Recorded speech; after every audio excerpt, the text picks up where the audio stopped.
Word dehumanization conjures up images of some of the worst things human beings can do to one another. Slavery, lynching, genocide, torture. These are all paradigmatic examples of dehumanizing practices.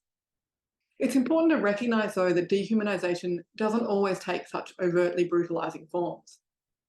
Think about the conditions endured by asylum seekers in detention centres. Year upon year of isolation with nothing to do, no contact with the outside world, and no time frame for release. Or think about the kind of aged care home you definitely don't want to find yourself in. Rows of elderly people lined up in front of an unwatched television, pacified with chemical restraints, or left to sit for hours in soiled clothes. These too, I suggest, are kinds of dehumanisation. In my paper, A Metaphysics of Dehumanisation, forthcoming in Philosopher's Imprint, I develop a new theory of dehumanisation that's intended to accommodate forms of dehumanisation that are neglectful as well as violent, and that are caused by institutional indifference as well as by interpersonal animosity. To do this, I argue that we need to move away from the most common way to think about dehumanisation. On that common approach, dehumanisation is understood primarily as a psychological phenomenon. It's quite literally a way of seeing someone as other than or less than human. Now, while that kind of account might be excellent for analysing, say, the Holocaust or practices of slavery, it really struggles to make sense of the idea that, say, neglectful treatment of the elderly could count as dehumanising. So I've developed an alternative. This alternative conceives of dehumanisation metaphysically rather than psychologically.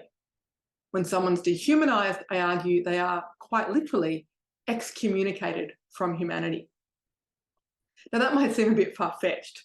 Surely we can't literally stop someone from being human. Well, that depends on what we mean by human. Obviously, we can't make it the case that someone is no longer a member of the species Homo sapiens. Nor, though, am I saying that dehumanisation involves stripping us of the qualities that define us as human. So if what makes us human is, say, rationality, forms of torture that strip us of that capacity would be literally dehumanising. That's one potential way to understand dehumanisation, but on that kind of approach, very little would end up counting as dehumanising. So I take a different, slightly more expansive approach. Rather than defining the human as a species, or in terms of possession of some special capacities, my claim is that we can understand the human as a social kind. And membership in that social kind is something that we confer on one another, not something that's an independent part of the natural or moral world. In other words, I like to think of the human as a social construct, much like citizenship or race or gender.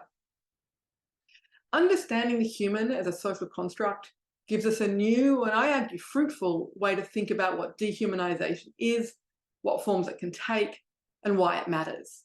Let me give you just a few examples to show what I mean. Take human rights. Now, I'm not going to wade here into the debate about whether all human beings have inherent moral rights. For my purposes, that doesn't matter. We can leave it to one side. What's beyond dispute, because it's a historical fact, is that all of us, in fact, have the same set of human rights under international law. Having this bundle of rights, I argue, is in fact a central component of our socially conferred status as human. Or to put it another way, having human rights is part of what it means to be human in the world today.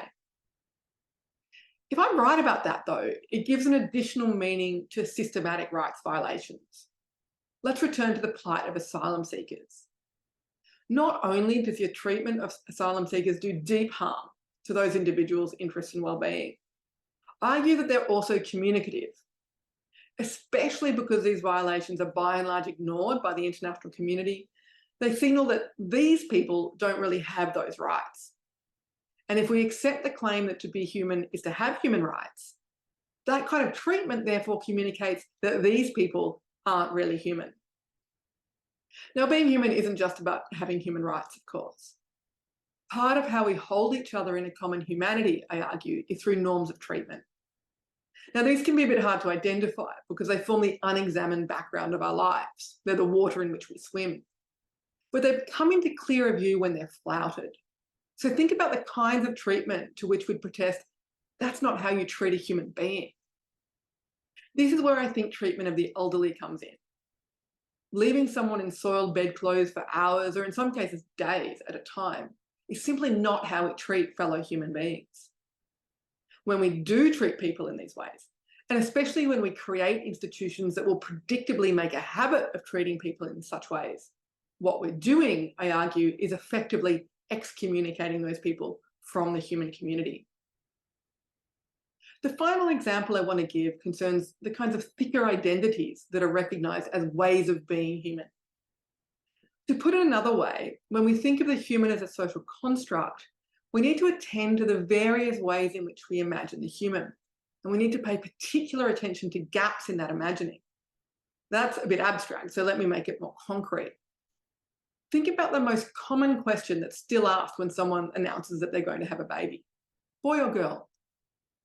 Now, questions like this reflect a widespread tendency to conceive of there being only two ways to be human. And these tendencies are then reinforced through institutions that require us to say register as either male or female, or when we structure social space, such as public toilets, in ways that presuppose that everyone falls neatly into one or other of those categories.